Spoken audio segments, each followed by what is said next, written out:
দাসীর সাথে সহবাস জায়েজ হলে টাকা দিয়ে পতিতালয়ে গেলে কি গুনাহ হবে? কারণ তখন তো সাময়িক সময়ের জন্য দাসী কেনা হয়। অত্যন্ত আফসোসের বিষয় যে প্রশ্নকর্তার দাসী সম্পর্কে ধারণা নাই। কৃত দাসী, সাধারণ দাসী না, কৃত দাসীর সাথে সহবাস করা জায়েজ আছে, স্ত্রীর মতো আচরণ করা জায়েজ আছে। কার জন্য? ওই কৃতদাসীর যে মালিক তার জন্য। কৃতদাসীকে তিনি মনে করেছেন কৃতদাসী মানে হলো বাসার কাজের লোক, নাউজুবিল্লাহ।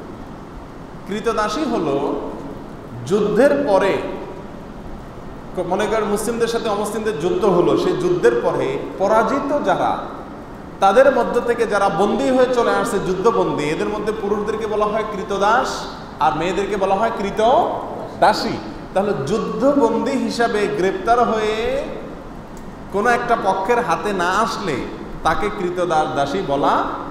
যদি একটা লোক কাজের লোক হয়, কাজের বুয়া হয়, হ্যাঁ, পুরুষ হোক মহিলা হোক, সে কখনো কৃতদাস কৃতদাসী না। কৃত দাস কৃতদাসী যাকে ক্রয় করা হয়, বিক্রয় করা হয়, এই অপশন আছে। এখন কৃতদাসী যদি যুদ্ধবন্দী হিসাবে আসে, যে ব্যক্তির মালিকানায় আসবে, অর্থাৎ যোদ্ধাদের মধ্যে যে বন্টন করা হবে যুদ্ধলব্ধ সম্পত্তিতে, যার ভাগে পড়বে সে তার মালিক। সে চাইলে তাকে রাখতে পারে, চাইলে তাকে বিক্রিও করে দিতে পারে। এ হলো কৃতদাস দাসী সম্পর্কিত সংক্ষেপে কথা। এখানে কৃতদাসীর সঙ্গে সহবাস করাকে ইসলাম অ্যালাউ করেছে কেন? এটা নিয়ে আমাদের নাস্তিক ভাইদের বা নাস্তিক বন্ধুদের প্রশ্নের কোনো শেষ নেই। তারা বলে, হ্যাঁ, একজন কৃতদাসীর সাথে ইসলাম সহবাস করাকে কীভাবে বৈধ করেছে? কেন বৈধ করেছে আমি সংক্ষেপে শুধু বলতে চাই।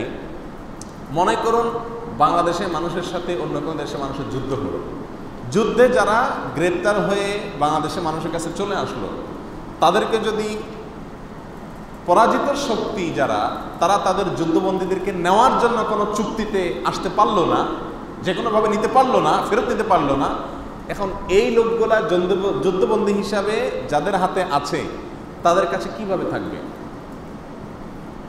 ছেলেদেরটা তো যেমন তেমন কাজকাম করলো, সমস্যা নেই। মেয়েরা তো বাসা বাড়িতে থাকবে। তাহলে এই মেয়েটা বাসা বাড়িতে থাকলে তার নিরাপত্তার কোনো রাস্তা আছে? কোনো রাস্তা নেই। একজন নিরীহ মেয়ে যদি আপনার বাসায় থাকে, আপনার ভেতরকার পশুত্ব তার প্রতি হামলে পড়ার জন্য আপনাকে প্ররোচিত করবে কি করবে না? এটা হলো ন্যাচারাল বিষয়, এটাকে অস্বীকার করার কোনো সুযোগ নেই, এটা বাস্তবতা। এই জন্য ইসলাম বিধান রেখেছে যে ওই ব্যক্তি যিনি সেই কৃতদাসীটাকে পাবেন, তার ভাগে বন্টন করা হবে, তাকে দেওয়া হবে রাষ্ট্রপ্রধানের পক্ষ থেকে, সেই ব্যক্তির স্ত্রীর মতো হয়ে যাবে।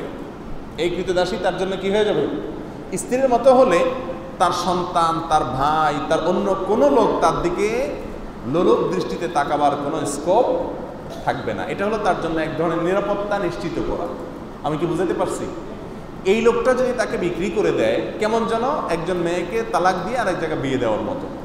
তখন যিনি কিনলেন ওই ব্যক্তি তার জন্য ওই প্রথম ব্যক্তির মতো স্বামীর জায়গায় থাকবে। শুধু তাই নয়, ইসলামী শরিয়ার বিধান হলো এই মহিলা থেকে যদি কোনো বাচ্চা হয় ওই ব্যক্তির, তাহলে সেই বাচ্চা হওয়ার সঙ্গে সঙ্গে এই মহিলা চিরকালের জন্য সাধারণ কৃতদাসীর নাম থেকে বের হয়ে যাবে। অর্থাৎ এই মহিলাকে আর সে চাইলে আপনার কি করতে পারবে না? বিক্রি করতে পারবে না। তাহলে কৃতদাসী এক জিনিস আর কাজের বুয়া আরেক জিনিস। আপনি কৃতদাসীর সাথে সহবাস করা যায় সেজন্য পতিতালয়ে যাওয়াকে জায়েজ বলবেন, এটা মূর্খতা ছাড়ার কিছু না। আল্লাহ তাআলা হেফাজত করুন।